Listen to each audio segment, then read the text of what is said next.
a lame performance, a sucker performance, whatever you call it, wherever you from, however you talk, whatever your slang is, that's what it was from Justin Jefferson. Let's go ahead and get a shout out to Drake London. Like, how does Sauce Gardner end up like this? Like, how you end up on all fours and hands, knees and toes and shoulders. And the Steelers offense is horrible. I'm talking about horrible. You kick a field goal, that's what losing teams do. Losing teams be like, I don't know. Let's just take the guaranteed points. I mean, you can't just keep eating.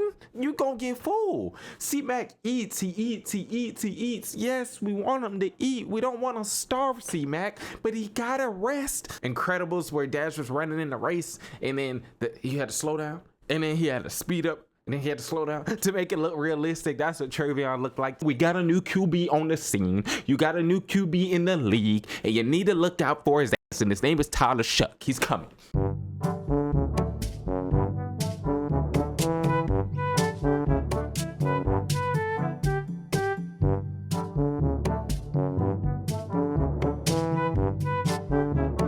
Welcome to the Fellowretro show. How is everybody doing today? Episode 10. We're going to be recapping today's games from Sunday, week 10 of the NFL. If you're new over here, we get into the NBA, the NFL, but we do it in a comedic way. We break down the game. We talk hoops. We keep it 100 over here. We talk hoops and we talk ball, football and basketball. We keep it 100 over here. We're going to let you know why your team sucks or why your team is good. And we're going to get into it right now. We're going to start it off right. Who that said they're going to beat the shucking Saints? Who that said they're gonna beat the shucking Saints?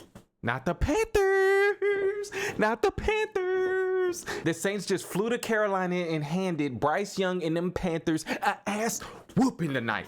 Today, whenever you saw the game, the evening, the morning, after church, before church, it don't matter. It was the same result. Tyler Shough's first win in the NFL. We might got us a quarterback. Talk to me. We might got us a quarterback. Rattler could never. Today, Tyler Shough threw some of the most catchable balls I've ever seen from the Saints since the Drew Brees era. I'm telling you, we had a lot of downs. We had some ups, but we had a lot of downs. We had some good times with Jameis. We had a lot of downs. Shout out to Tyler Shough, man. This was all Shough today. This was all Shough. I don't give a shuck. This is all Shough today. All his praise, all praise to Shough today. Hey, if you're not a Saints fan and you're not a Panthers fan, I don't expect you to watch this game. If you're waiting for me to get into your team and talk about why your team won or lost, I understand. But if you're just watching this and you want to know what happened today in all of the NFL, we got a new QB on the scene. You got a new QB in the league, and you need to look out for his ass, and his name is Tyler Shough. He's coming. He's climbing that pocket, looking like a real QB, dropping balls in buckets, dropping dimes in wishing wells. He was looking nice. He was looking too good, too clean out there. Couldn't touch him. Finally, can we be happy as Saints fans to watch some ball? We didn't expect to win every game. We didn't expect to win 10 games, but we expected to watch capable football. We expected to watch passable football. We don't care if we lose. Can you put something on TV? Can you put a product on TV for us to root for? In these past weeks, there ain't been nothing positive to look at. Alvin Kamara looked like a shell of itself. Ain't nobody on the defense worth a damn. The coaches suck. It was just bad. It was bad. But on this Sunday right here, we showed some fight. We showed some heart. We showed some hunger. We showed the want. This game right here is the start of a 7-game win streak. You heard me. Finally, we run the ball well, and that's what happens. That's what happens when a team respects your quarterback. You can run the ball. That's why when we pass it over here to the Panthers, we don't respect your quarterback. I'm sorry. We don't respect them. We're going to, do everything we can to stop Rico Dowdle, and if Bryce Young beats you, he beats you. You tip your cap, you bow, and you just say good game. But if that's the case, it ain't gonna happen. It's not gonna happen. I said it last game. Good win to the Panthers. They beat the Packers, but Bryce Young ain't it. He's not him. And I don't want to hear nothing about, oh, it's a rival. You're not going to give no rivals no props. I give rival props all the time. Ibuka, stud. Bijan, nice. Drake London was looking better than Olave, but I take that back. I'm pulling the rug from up under you. Last week I said Drake London was better than Olave, but Olave is back with the one-handers, with the bombs. All he needed was a quarterback that could throw the ball down the field. My boy that had Derek Carr and Spencer Rattler. Now he got Shuck. It's time to shuck it up. It's time to go shucking crazy right now. It's time to go shucking crazy. Shout out to that defense. Oh man, the way that this game started, the only reason the Panthers have 7 points is because we got too aggressive, we got too handsy, we just were playing undisciplined football, things that we've seen as Saints fans for far too long this season. Undisciplined football. You're tackling Bryce Young and you're grabbing his face mask. You don't take nobody down like right here. You don't take a quarterback, you don't take a receiver, you don't take a running back, you don't take them down from here. So why are your hands right here gripping and pulling? Like, come on now. And that's the quarterback. Give them a first. They score 7-zip. You're thinking they're like, oh man, it's over with. I mean, we don't know what to expect from Shuck. He played the Rams. You know, they're a tough defense, but Carolina's defense ain't no slouch. They ain't no slouch. They ain't bad. They got some players over there. Refs tried to screw us. The refs were making up new rules as the game was going on to make us lose. We block a field goal. Somehow they say the ball. So we block. This is the kicker, y'all. You know, usually whenever you block a field goal, the ball goes that way. Like you block it that way. Whatever happens, you pick it up, return it, or you fall on it. We blocked the kick. We blocked the field goal, right? Boom. Somehow the ball flies forward to the first down yard line, and since the Saints player touched it and then the Panthers recovered it, it was a first down. Like, they just making up new rules on the spot to try to screw us, to try to make us lose, and we weren't going for it. Ball don't lie. Panthers get the ball, boom, fumble, we get the ball back.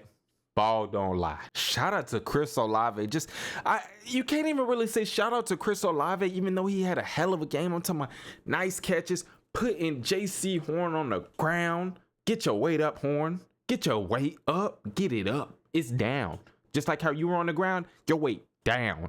Get your weight up. Messing with Olave, messing with them Saints. Get your weight up. Can't even say shout out to Olave because he's been playing good all year. You just got to have a quarterback to give him the ball. That's all you got to do. You got good receivers. Quarterback just got to deliver, and that's what Shuck did. He was the pizza man today. He delivered on time. Check the time.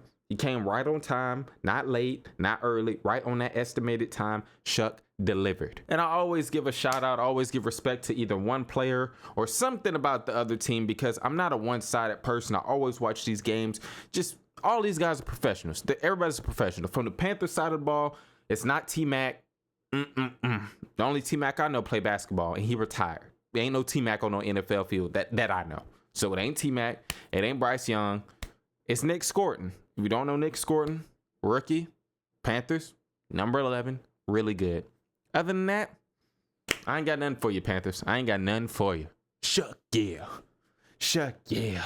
Y'all boys better look out. I'm talking about we finna put the league on notice. Eviction notice. Let's keep it in the division. Let's keep it close to home. Bucks lose to the Pats. I mean, both of these teams is good, y'all. Like, this game right here was one of those games that's like, one of these teams are going to be a fraud. And I don't think none of these teams are frauds. I really, really don't. And I know you shouldn't look at games like that. Pats beat the Bucks 28-23 if you didn't know. I know you shouldn't go into games thinking like both of these teams are good. One of these teams got to be a fraud. Let's see who comes out on top.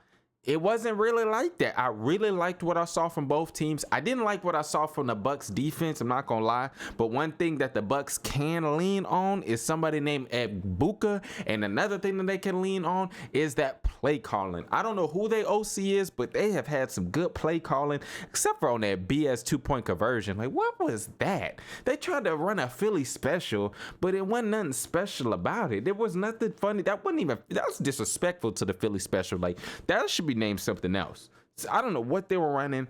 Ibuka was, I guess he was supposed to throw the ball to Baker, but somehow he think he finna run it in. Baker holding his hand up like he open. There wasn't no way in anything. There wasn't no way he was catching that ball. That whole 2-point conversion was just shucked up. Hey, we using shuck all day.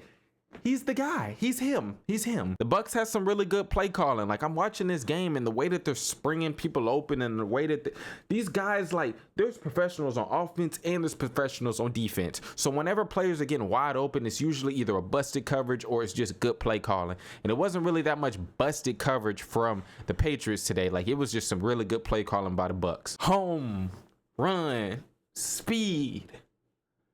Home run speed. Everybody talk about home run speed like that's just a word to use out there. Oh, he got home run speed. Oh, he's fast. That's home run speed. You know who got home run speed? Why is home run speed even a saying? Because a home run, ain't nobody even running. It's a home run. It's an automatic point. You jogging. Some people walk. But regardless, home run speed. Wait, why is it called home run speed? Because you get a point? Because it's one swing and it's a automatic point in baseball, and home run speed is like whenever they get the ball and they run it, it's an automatic touchdown. I guess, okay, it makes sense like that now that I talk it out. Home run speed, regardless. Home run speed, Travion Henderson. We're gonna give a shout out to Kyle Williams as well. That catch that he caught, he looked like he had more than home run speed. He looked like he had running from dog speed, the speed that he had whenever he was running for his touchdown. So we're gonna give a shout out to bro, but the home run hitter, the home run swinger, the home run speeder is that boy Travion Henderson, looking like Flash out there, looking like Dash out there. Y'all remember in the Incredibles where Dash was running in the race and then he had to slow down and then he had to speed up and then he had to slow down to make it look realistic. That's what Travion looked like. Shout out to Travion, bro. Everybody was saying, who's better at Ohio State? Is it Judkins? Is it Henderson? But they give you two different things. And I think both of them are prospering. And I think both of those backs are having good years with the respectable teams. Shout out to Drake May. Very, very clutch throw to Diggs to really make this a game. It was a close game.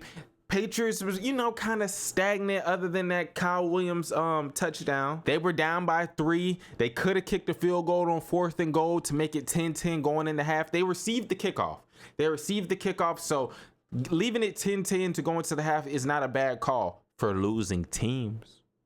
But if you're a winning team, if you see your team going far, if you see your team making deep, I'm talking about bag deep. If you see your team making deep playoff runs, deep playoff pushes, you got to see what your team is made of. The Patriots are down by 3 points. It's 0 seconds on the clock, or I think it's like 3 seconds on the clock, but it's a 4th and goal anyway. So if they don't get it, regardless, it's just going to be they ball receiving at half. They run a play on 4th and goal. Drake, Diggs, toe tap, whole new game.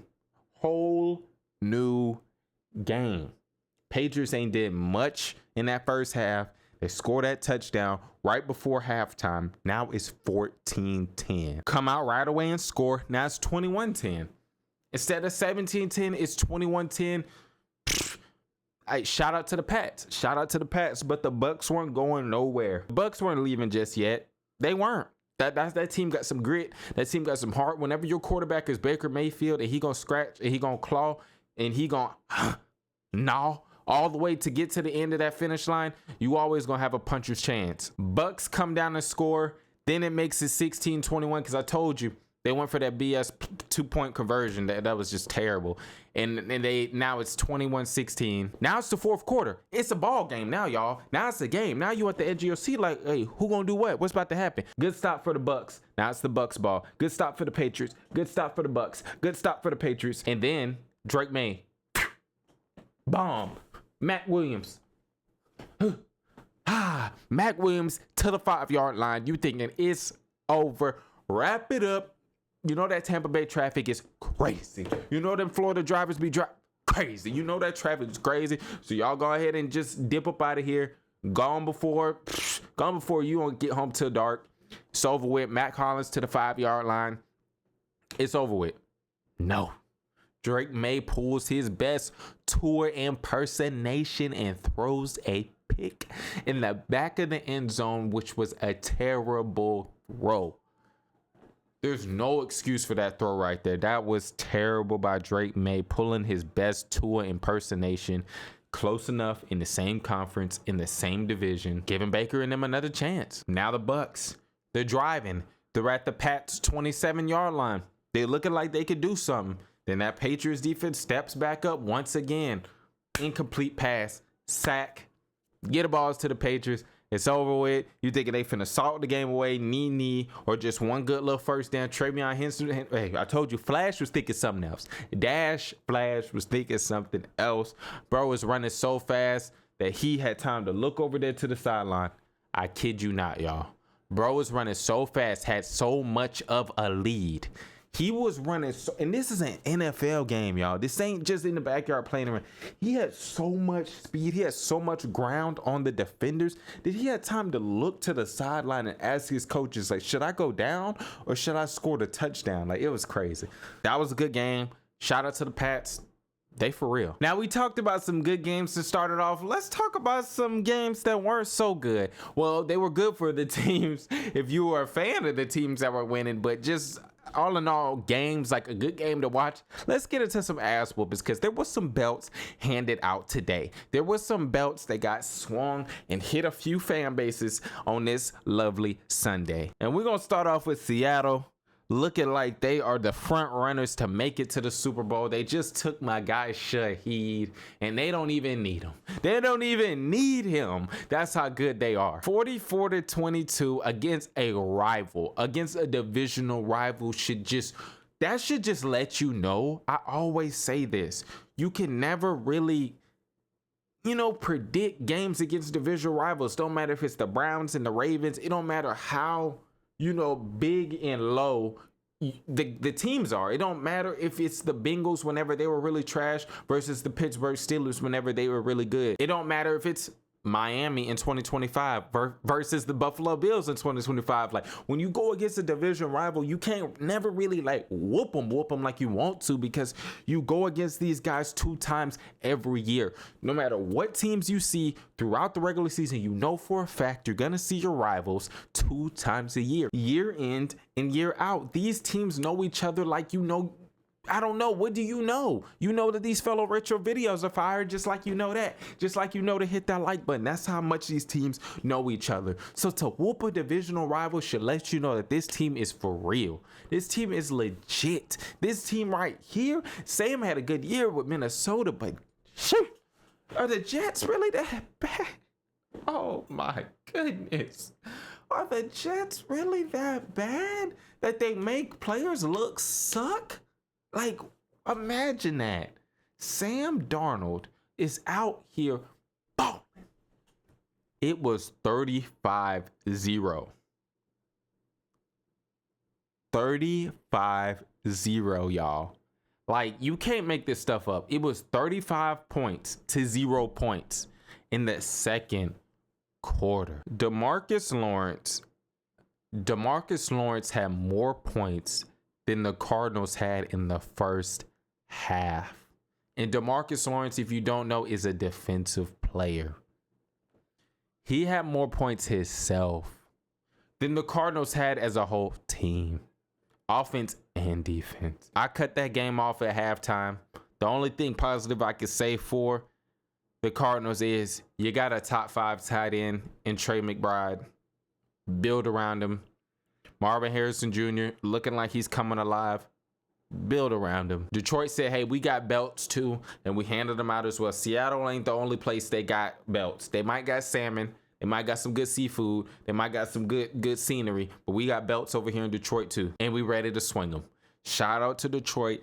This is the Detroit that we've been missing. This is the Detroit that we have seen throughout these years under Dan Campbell. They run up the score, and it ain't stat padding. It ain't fourth quarter scoring 3 touchdowns. It's they put it on teams, and they haven't been doing that this year. You knew Jahmyr Gibbs. You knew if it was one thing that you knew, or if there was one thing that I knew, if there was one thing that I could tell you, you knew Jahmyr Gibbs will have his hands all over this game, all over the football, and Sure did he. Jahmyr Gibbs on that first drive, the opening drive, they made it a point of emphasis, get bro the ball, get him in the end zone on the opening drive. And then after that, it was smooth sailing. You got your number one back. You got the top three.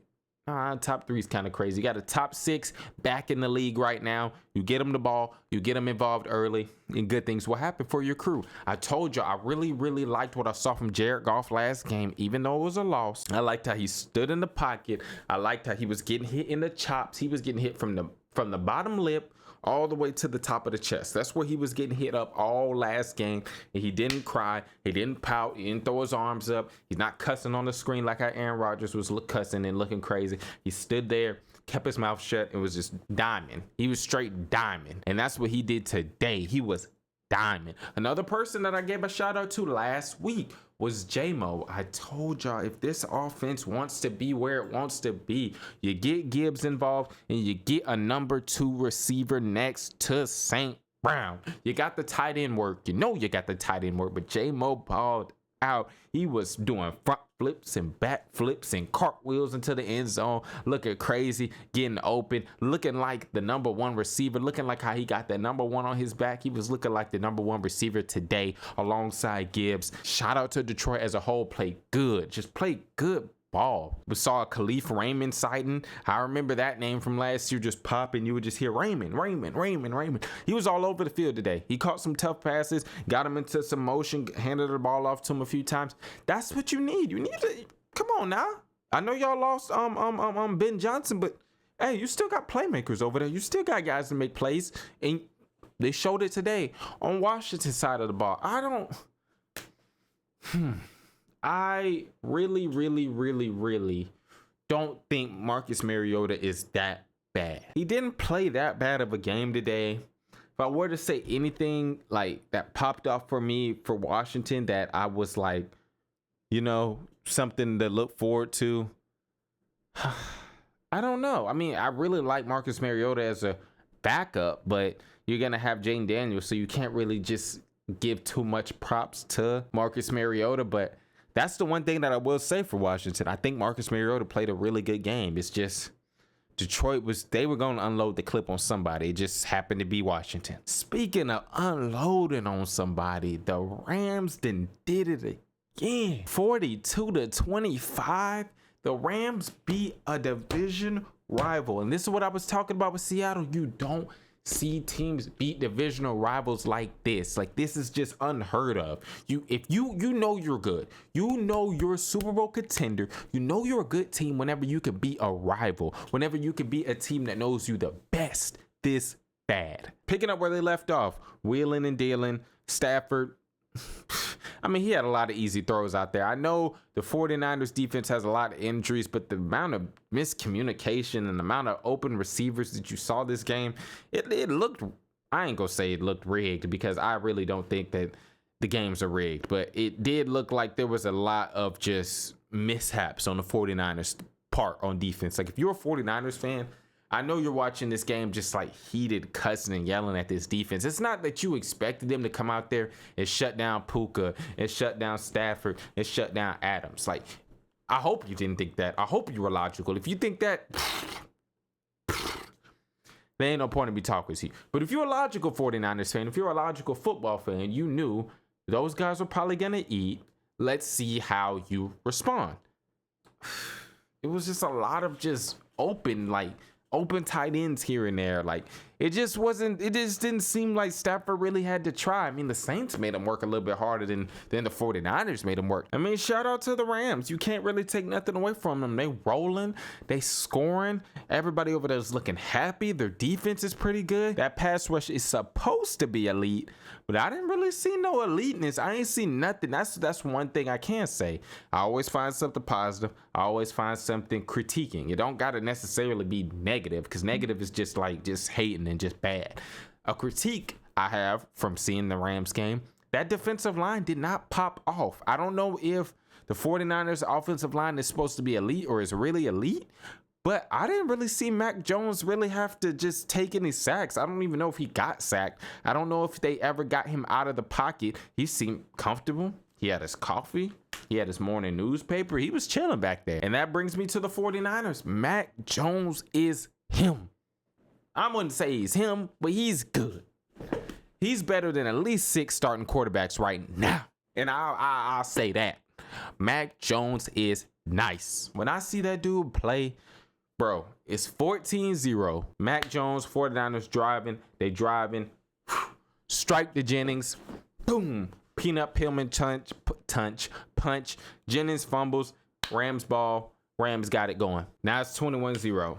Mac Jones doesn't wither, doesn't shrivel, doesn't just fold underneath the pressure. He comes back. Boom, strike to Jennings, make up TD, 21-7. Then Shanahan finally smells the roses and wakes up out of this C-Mac dream. We know Christian McCaffrey is nice. I'm a Saints fan. I know how good he is. I know how good he was with Cam and post-Cam. I know how good he is. But another thing I do know is if you keep feeding him and feeding him and feeding him, it's just like anything. It's just like anybody. You keep feeding him no matter how much you feed him. He gonna get full. He gonna have to take a break. I mean, you can't just keep eating. You gonna get full. C-Mac eats. He eats. Yes, we want him to eat. We don't want to starve C-Mac, but he gotta rest. He gotta take a break from the food. He gotta take a break from the football sometimes. And today they gave somebody else some carries, and look what happens. Brian Robinson Jr. takes some carries. Boom, boom, boom. Marches in that end zone. Boom, boom, boom. Marches for a couple first downs, and he ran hard, and he looked good. But just like whenever you're playing behind A-Chan for Miami Dolphins, just like you're playing behind C-Mac for the 49ers, just like that, you're not going to get that many touches. So you got to show the coaching staff like, hey, man, I can hoop. I keep saying hoop. I can run. Mac Jones looking elite. I think at this point, bro, only had like 4 incompletions with so many yards. I think, bro, like he was good all game. Like Mac Jones is a really good quarterback. And you got to think them dudes have 6 wins. They just lost today, so now they're 6-4. But going into that game, they were 6-3, and Kittle missed 5 games.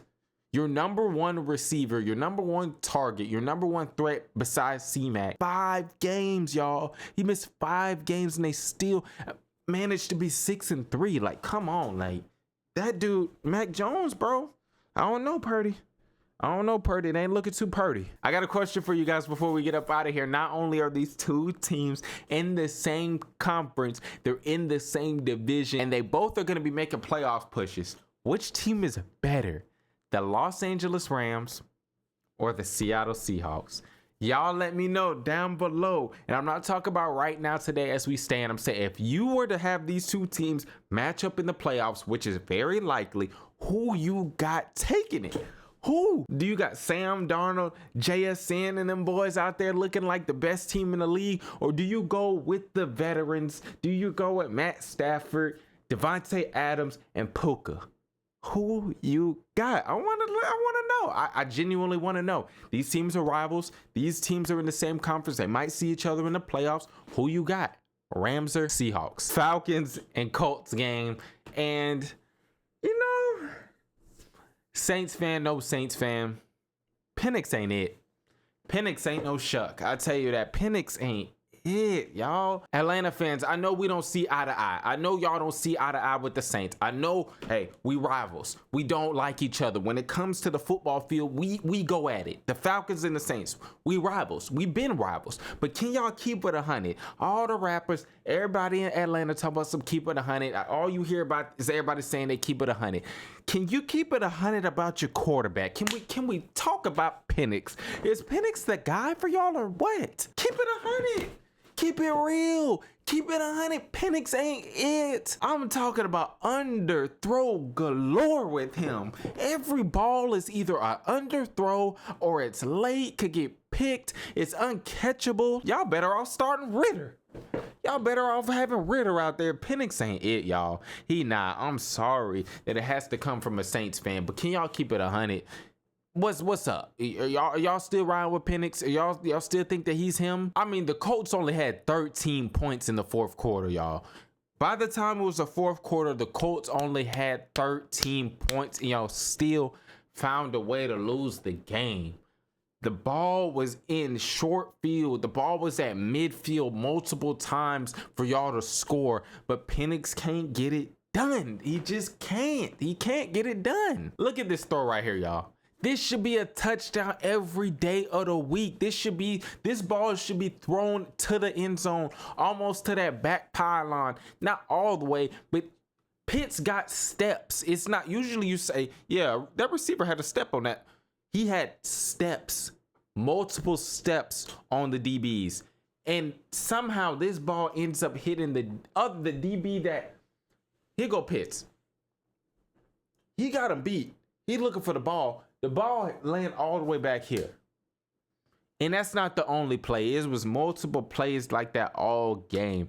Drake London, out routes. Ball is in the ground. Ball is in the Colts defender's hands. It was bad for Penix out there tonight. But with all of that being said, it was still a winnable game. You got to give the Falcons defense credit. They held the Colts to 13 points, and it's in the fourth quarter. Your offense got to do something. Your offense got to give you some type of cushion if you think that you're going to do something in the NFC South. When you got shough coming, when you got the Saints about to turn up, don't let us catch y'all. Y'all got 3 wins. Y'all got 3 wins. We only had 1 win. Now we got 2 wins. We might have 3 wins. Then when we see y'all, knock y'all up out of the park, and then we're going to get up in there and we're going to get it going. Hey, man, I can't wait till we see the Falcons, man. I just can't wait till we see the Falcons. We done already visit the zoo in Carolina and left with a panther. Now we might have to head to Atlanta, or I don't know if y'all come to us. I don't know which one is first, but we might have a panther and we might have a falcon. We might have to call Ace Ventura because we're going to have all the pets. But shout out to the Colts, man. Y'all got the win in overtime. It wasn't hard. Y'all made it look so hard. Why'd y'all make it look so hard with the Falcons? Like, really, like, making it seem like this is a tough team. But if you saw the way that Penix was playing out there, y'all, then y'all would understand where I'm coming from. I mean, you got Drake London. That dude right there, man. Let's go ahead and get a shout out to Drake London. Like, how does Sauce Gardner end up like this? Like, how you end up on all fours and hands and knees and toes and shoulders and hands, knees and shoulders and toes on all fours? How you make a DB end up like that? I'm not going to talk about how terrible Sauce Gardner played all game today because this was his first game. It wasn't his first game playing football, so he don't get that pass, but it was his first game in a new defense, a new scheme, and it seemed like it was a little bit slippery out there. So I ain't gonna go too hard. I ain't gonna go too hard on Sauce Gardner, but he didn't look like Sauce. But you know who had the sauce? You know who had the drip? You know who had the sauce? Excuse me, was JT, and I'm not talking about Jason Tatum. I'm talking about Jonathan Taylor out there running it up on them boys, and he was looking unstoppable. This play right here, bro, went for a touchdown. Yes, this play went for an 80-yard running touchdown. Shout out to Jonathan Taylor. He ran all up and down Atlanta defense's throat tonight. Even though they play relatively well, you look at Jonathan Taylor and you look at those stats, like almost 300 yards on the ground, and you're like, Atlanta defense didn't play well. They got stops when they needed to get stops with Jonathan Taylor. This was your game. This was your MVP stamp. I don't know who's going to get it. I might have to do my own video on now who I think's going to win awards, like mid-season award rankings or whatever. But right now, he put a stamp in that top 3, letting them know, like, hey, running backs is still out here and they're still doing their thing. It was 1 minute left in regulation. It was a 3rd and 21 for the Colts. And I kid you not, I think Daniel Jones was standing on Atlanta's 30. Yes. I think Daniel Jones was standing on the Atlanta Falcons 30-yard line on a 3rd and 21, and they still ended up converting. Ended up in field goal range, kicked the field goal, tied it up. Now we got overtime, and you knew what was going to happen to overtime. Outside of a few short fields with Atlanta, they haven't done nothing. You know what happens? nothing. They produce nothing in the overtime. They give the ball to the Colts. What a fitting way to end the game with Jonathan Taylor, touchdown. Ravens beat the Vikings 27-19. Jettas, man, Justin Jefferson, I'm calling you out. I mean, what can I say? You my guy, LSU, best receiver in the league, standing on that still. But this performance right here wasn't it. This performance right here wasn't it. This was a sorry effort. This was a trash performance, a weak performance, a lame performance, a sucker performance, whatever you call it, wherever you from, however you talk, whatever your slang is, that's what it was from Justin Jefferson. Was it a bad throw? Yes. Did he have the first down if he would have just scrambled?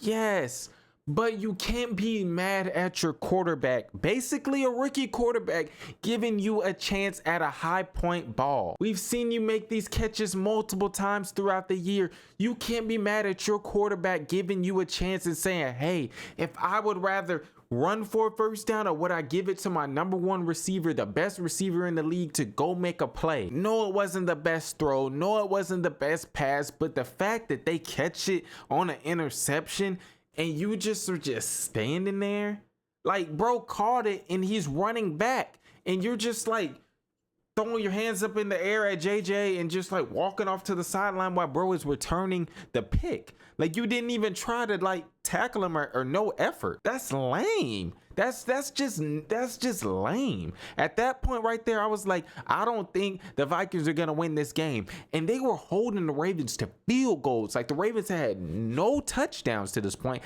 I don't think the Ravens had a touchdown in the first half. Going into halftime, the Ravens had 9 points off of field goals. No touchdowns. Yes, Lamar Jackson was playing. Yes, Zay Flowers was playing. Yes, Derrick Henry was playing. 9 points. And then on 3rd and 1, Justin Jefferson does the same thing. I'm thinking this is a one-off. When he did it the first time, I'm thinking he probably went to the sideline, got himself right, and was just like, man, you know what? I gotta play harder. I gotta play for the team. That was lame. I know JJ can't control. He don't want to throw a pick. It's a 3rd and 1.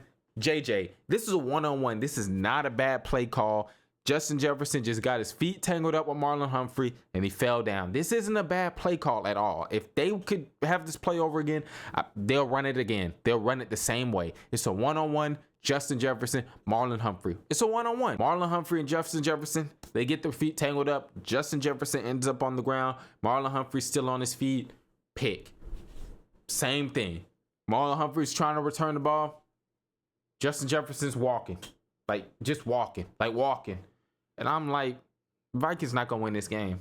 They not. They had the lead. Ravens couldn't score a touchdown for nothing.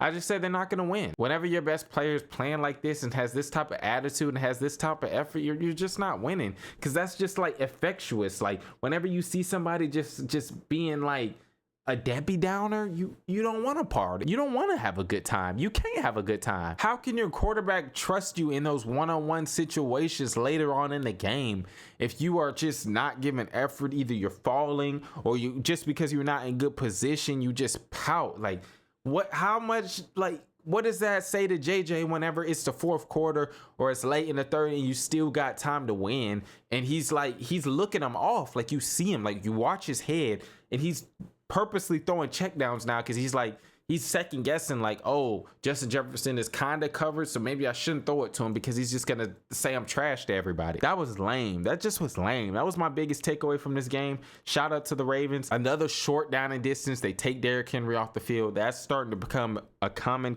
thing. Justice Hill on the goal line, punching it in, something that Derrick Henry cannot do. He can't get those short yardages no more. They're doing play actions. They're doing QB sprint outs whenever they're in goal-to-goal situations. It's just bad for Derrick Henry right now. He's somebody that's not popping off my screen, but just this whole game, I just was thrown off with the Vikings, thrown off with Justin Jefferson, and I just thought, like, hey, man, they were not winning the game. Shout out to Naylor, though. Seems like J.J. McCarthy and Naylor have a good connection. Naylor was out there playing like Justin Jefferson today. I'm talking about my boy was out there. He toe tap, bobbling tough catches. Shout out to Naylor. He showed up. Bears beat the Giants 24-20. And all I gotta say is this is gonna be short. Jackson Dart is really fucking good. Really shucking good. Jackson Dart is really shucking good. Giants fans, I know y'all lost to us. I know that's a hard pill to swallow. I know that's a hard pill to swallow, harder than a rock. I know that pill is hard to swallow, that you lost to the Saints. But Jackson Dart is good. Y'all got y'all's future quarterback. That dude, he is New York. Like, not New York, the city. I'm talking about he's the team. Like, that team goes as he goes.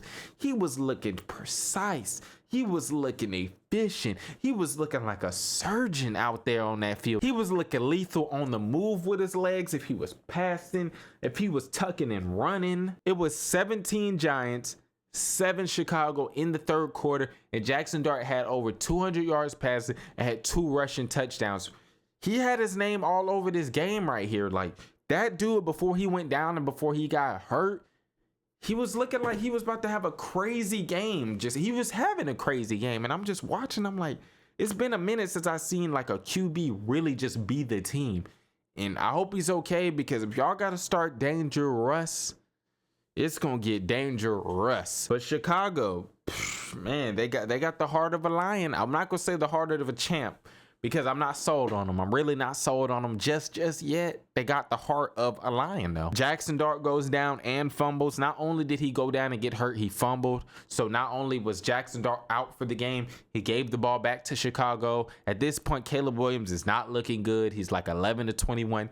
Yes, there were some drops in there that have counted to some of those incompletions, but he didn't even have 100 yards. He was 11 of 21 at this point. But they drive off the fumble, kick a field goal, now it's 17-10. And then this right here, we got to jump back to the Giants side of things. This right here is whenever, as a Giants fan, it's like, you got to storm the field. Like, I don't propose, I don't speak about just doing something crazy and breaking the rules. But if this was in New York, there would have been somebody to storm the field. Jackson Dart goes down. You know what you got from Russell Wilson. You saw it all the first half of this season. You know what he is and you know what he is not. Somehow, some way, they drive all the way down the field to the Chicago 1-yard line. It's 4th down. You kick a field goal, bro. You kick a field goal on the 1-yard line. It's the 4th quarter and Chicago only has 10 points. Why not just let Chicago drive from the 1-yard line all the way down to score? And if they do score, you're still up by 3. They took off who knows how much time off the clock, and then you're still up 3, so you can still try to milk the clock. You kick a field goal. That's what losing teams do. Losing teams be like, I don't know. Let's just take the guaranteed points. Meanwhile, on the other end, the Patriots are over here throwing the ball on 4th and goal, trying to score before halftime, and the Giants are kicking the ball on the 1-yard line. That's the difference between winning teams and losing teams right there. It's 6 minutes left in the 4th quarter. Chicago, quick drive. I'm talking about quick. I'm talking about as quick as that jab right there. The Chicago Bears drive quick, score. Boom. Now it's 3 minutes left, and you only up by 3. I'm talking about the sack wasn't Russ's fault, but bro take like a 50-yard sack. It wasn't that many yards, but it was a long sack. You're like, oh man, now Chicago, all they got to do is score 3 to tie the game up. Let's punt this ball away. Let's try to get them deep. Like, just kick the ball as far as you can, punter. Like, please just kick the ball, man. It's cold out here. We want to go home. We want to get into some heat. Just please kick the ball. Can we please win a game? That's what the Giants is thinking. Punter lines the ball up, shanks it 20 yards out of bounds. Bears got the ball back with like 3 minutes left. They was wheeling and dealing, whether it was through the air or with the legs. Caleb Williams runs, I don't know how many yards it was, to the end zone for the touchdown. Now the Bears got the lead. Now you played to lose. You didn't play to win. You played to lose, Giants, and you end up losing. Because now, what, is it like 50 seconds left, a minute left, and you got Russell Wilson? Y'all ain't gonna do nothing, and you didn't do nothing. Game over. Oh yeah, I almost forgot about this game. Jets and Browns. This was a nasty game. This was a stinky game. This was stinky. Don't let that score fool you. Don't let that 20-27 score fool you. Don't think that if you cut this game on, you're going to see 27 points and you're going to see 20 points, because you only saw about 12 of them. For real, for real. The Jets had 2 special teams touchdowns, y'all. 2 special teams touchdowns in the first quarter. But the Browns, they did all their damage. They did all they were in that first half. In that first couple of drives for the Browns, I'm thinking like, okay, Gabriel. Okay, Gabriel. Like, Dylan Gabriel was looking nice. The offense was looking nice. What happened in the second half? Like, genuinely, what happened? What happened? They were looking good. They were scoring. It just looked so easy in the first half. It looked like it was just, like they were playing football. The Browns as a whole was playing good. The Browns had 17 points in the first half, all real points. And guess how many points the Browns had by the time it was the fourth quarter? 17. Justin Fields had less than 20 passing yards going into the fourth quarter. The Browns defense had to be livid.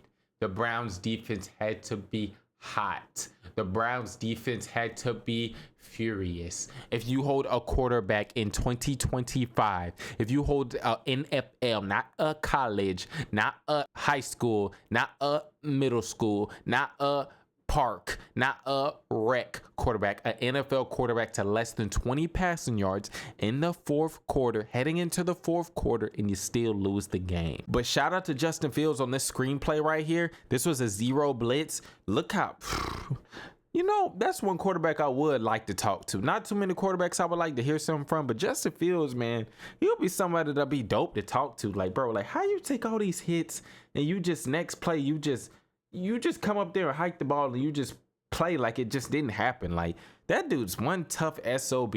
I mean, this ended up being a touchdown. It was a good play call, good reaction to the blitz, because you see all those people that are on Justin Fields. That means Breece Hall only had to get past like 2 defenders, and he had the blockers. He had the convoy with him. It was a good play. It was a good play call by the Jets, but I was just looking at that and I'm like, damn, Justin Fields do be taking a lot of hits. Dylan Gabriel didn't play good, but if you watch that game, there wasn't nothing he can do with that line. That offensive line was so bad. I thought the Browns were supposed to have if anything, the Browns were supposed to have a good offensive line, but the Jets, they made quick and easy work of that offensive line and just had Dylan Gabriel looking dazed and confused all game. Well, all game in that second half. We talked about some good games. We talked about some not so good games depending on your team. Now let's talk about the upset of the week. Miami beats the Bills. Yes. In 2025, not on Madden Ultimate Team, not on a video game. In real life, the game that we all saw Sunday, the Dolphins beat the Bills 30-13. Yo, what's going on? We don't even know what teams are good and we don't even know what teams are bad this year. The Bills just went out there, beat Kansas City, beat them, and just put them away and was like, okay, we're stacking wins. We're back on track. Then they get knocked off that track. Then they get knocked off that track by Tua and Achane. Achane's name was all over this game, y'all. Achane, I told y'all last week when Miami lost, I said, why are you taking the ball out of Achane's hands? 15 completions tonight for Tua and 21 attempts. That's all you need. You don't need Tua to be out here throwing the ball 28, 29, 34 times a game. Get the ball in Achane's hand and he will lead you. No matter if you're giving it to him in the screen game, no matter if you're getting it to him in quick action, toss right up the middle. That dude right there is a real running back. Every time I see Miami play, I'm just like, Achane. That dude right there is good. He's good. It's not hard. Look at San Francisco. It's not hard to get your best players the ball. Miami just seems to go away from the run too fast, too often. Achane has gotten you 3rd and 8s, 3rd and 7s. A lot of running backs out here can't even get you short yardage, and he's getting you long yardage as a running back. Hey, respect to Achane right there. Tua's still out here throwing interceptions. Tua's still out here throwing deep balls to Waddle. Ain't nothing changed with Tua. You don't know what you're going to get when he released the ball. Whenever you watching, you know how like whenever you watching the game and whenever the player says hike, you're watching the quarterback, you're watching the line at first. You can't see the receivers. You don't know if the receivers are open or not unless you're at the game or unless you're watching a different angle. But for the most part, you don't know what the receivers are doing down the field until the quarterback lets the ball go and then the camera shows us where he's throwing. Every time Tua drops back, I don't know what's going to happen. It's just like, it's Christmas and you're opening up a gift. Every time Tua drops back, you don't know what's going to happen.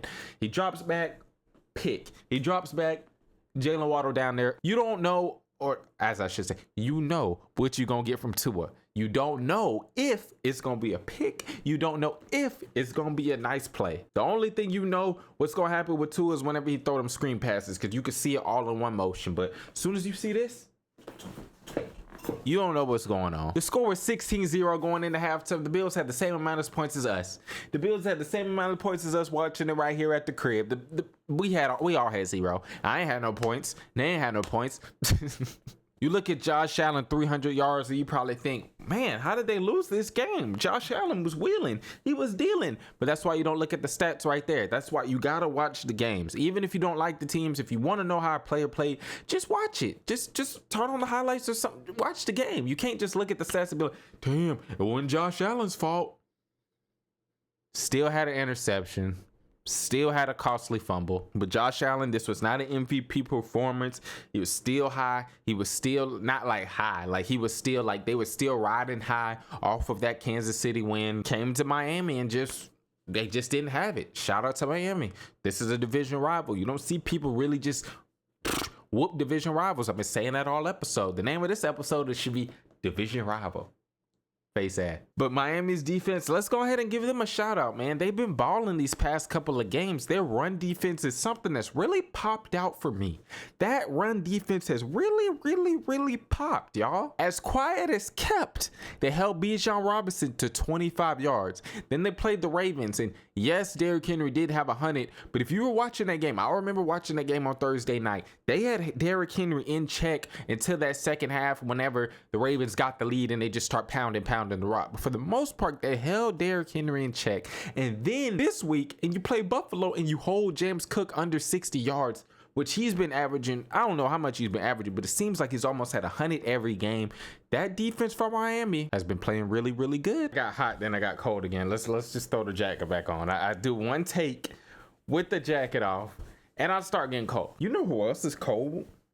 You know who else is cold and then took off their jacket that's just cold? Like, they just so cold. It's the Texans defense. Shout out to the Texans and shout out to Davis Mills. The Houston Texans beat the Jacksonville Jaguars today, y'all. 36-29, and the Texans scored 26 points in the fourth quarter. And Houston's defense was all over this game. You can't look at the scores. I think it was 29-10 in the fourth or 29-10 late in the third. And it just looked like the Texans were dead in the water. It looked like the fish was floating in the top of the fish tank and it was time to scoop them up. But as soon as you try to scoop the fish up, it starts swimming again, and the fish was still alive, and the fish in this instance is the Texans today. 2 turnovers to start off the game. Jacksonville gained this lead by short fields and turnovers from the Texans, and whenever the Texans actually started playing team football and stopped turning the ball over, the Jacksonville Jaguars cannot do anything on offense. They need to figure this out. I know there was no Brian Thomas Jr. I know there was no Travis Hunter.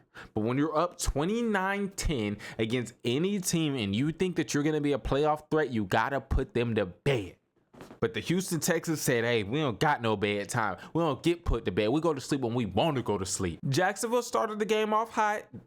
Hey, you got to give them their credit. They started the game off right. They started the game off hot, scoring off of 2 turnovers from the Houston Texans. Texans throw a pick. They score 3. Texans fumbled the kickoff. They score 7. And then they get like a kickoff return or a punt return for a touchdown. It was all Jacksonville's way. This whole game was Jacksonville. It was the Ville of Jacks. It's 29-10 headed into the fourth quarter. You're thinking, hey, man, this has really been all Jacksonville. It's been all Jacksonville. Yes, Jacksonville has had some short fields, but you can't really blame them for that. That's on you, Houston. You have not been putting points on the board. You've been punting. You've been turning the ball over. You've been giving them opportunities. You've been giving them chances to score, but it's really hard to stop teams whenever they have a short field. The defense had balled out. The defense tried their best. They held the Jacksonville Jaguars to a lot of field goals. I don't know how many attempts or how many makes Cam Little had, but he had kicked like 3 or 4 field goals this game, and that's good defense. That's 4 touchdowns off the board. But once this fourth quarter started,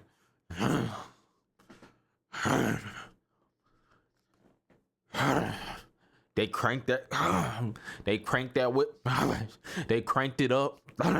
And they got up out of there. They got up out of there. They cranked it up and they turned it all the way up. Houston turned it up in that fourth quarter. I'm talking about Nico Collins. Holy moly. Crazy catches. Crazy contested catches. Davis Mills putting the ball where it needs to be. I don't know if Nico Collins had any touchdowns today. I don't know off the top of my head, but I know he had a clutch 2-point conversion, 29-18. The Jags get the ball. They kick it back off. They go 3 and out. Their defense stepped up. They went 3 and out. And now you're thinking like, whoa, could we possibly have a game? It was 29-10 going into the fourth quarter. Jacksonville has basically been cruising. They've been on cruise control. They got 10 early points. Well, really 17 early points. I think it was 17-0. They were cruising. They were like, bro, 17-0. Davis Mills, backup quarterback. I mean, we could go 3 and out a couple times. We still can win. Nico Collins again. Another tough deep ball. They driving, they're going, they're scoring. Now it's 29-24 because they tried a 2-point conversion that failed. Then Jacksonville has another chance. And what did we say? They've been cruising. Their offense really hasn't been doing much. They just been cruising off of turnovers and short fields. Another 3 and outs. It don't matter about the score. It don't matter about none of that. If you got a young quarterback that you want to build your team around and you think that it's your franchise quarterback, it don't matter what the rest of the game is like. It's your turn. You got the ball. What you gonna do with it? If you're not gonna score, a touchdown, the least you gotta do, the least you can do as a quarterback and as a team, as an offense, is salt the clock away, drain as much clock as you can.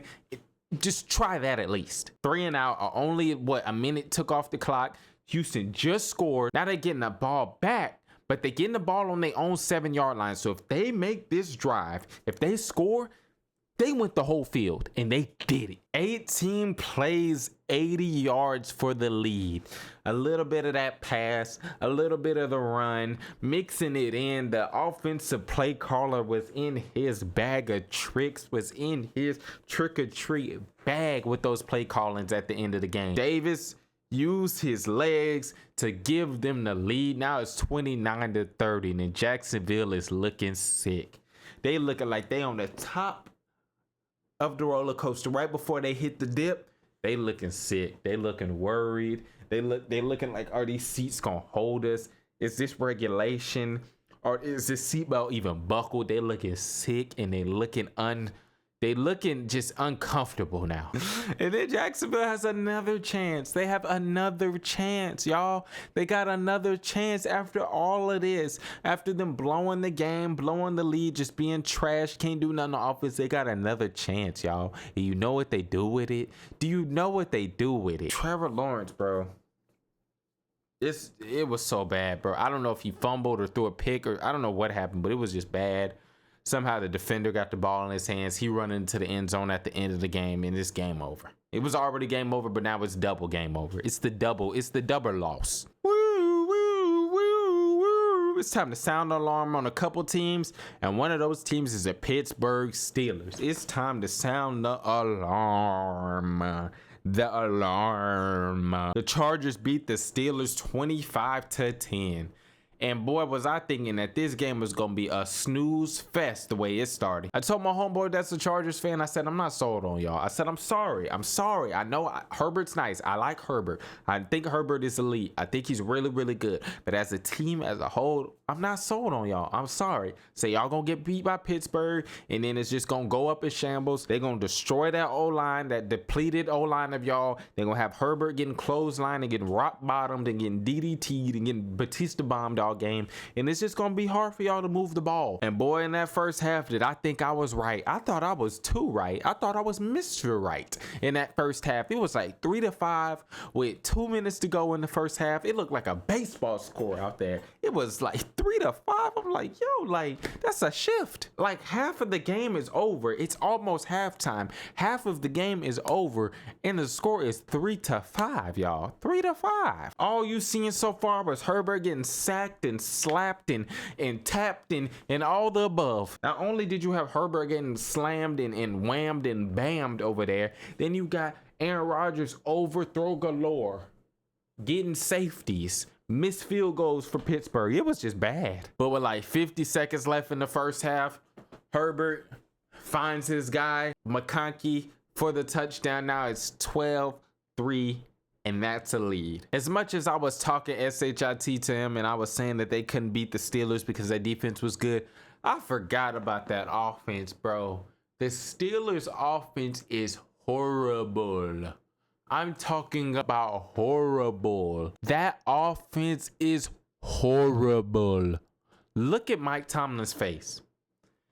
Don't make that face, Mike Tomlin. Why are you making that face? You know what you putting on the field. You know what product you putting on the field. You had all of, I don't know how long the trade deadline is, but you had all of that time to give up some of those picks and go after a wide receiver too. You got Jacoby Myers out here going for a 4th rounder. He's better than any number 2 you got on that field right now. Sometimes he looked better than DK Metcalf. How do you go the whole NFL trade deadline and you don't bring in no other wide receiver? Like, come on.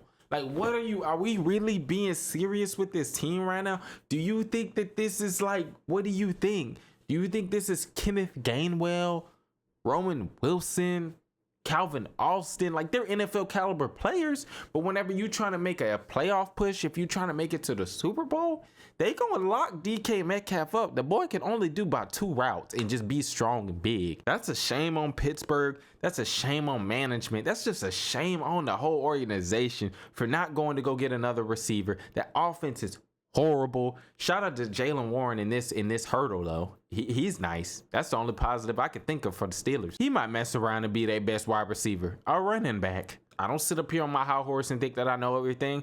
I didn't believe in the Chargers. I didn't believe in this offensive line. I didn't think that they could do anything with that Pittsburgh defense, but they won, and they won convincingly. Shout out to Herbert. Shout out to Ladd, bro. Like, man, like, I know he was good at Georgia, but Brock Bowers probably just overshadowed. I'm saying probably. Brock Bowers overshadowed everything offensively from Georgia at Georgia. But Ladd, bro, he's a lad. He's a lad. I appreciate everybody who made it to the end of this video. We're going to recap Monday Night Football after Monday Night Football, and we're going to talk about that because that's a good game. That's going to be a good game. Y'all let me know who wins tonight. Green Bay, Eagles. Who you got? Appreciate all the support. Hit that like button. See y'all in the next video. Who that? Shough, yeah.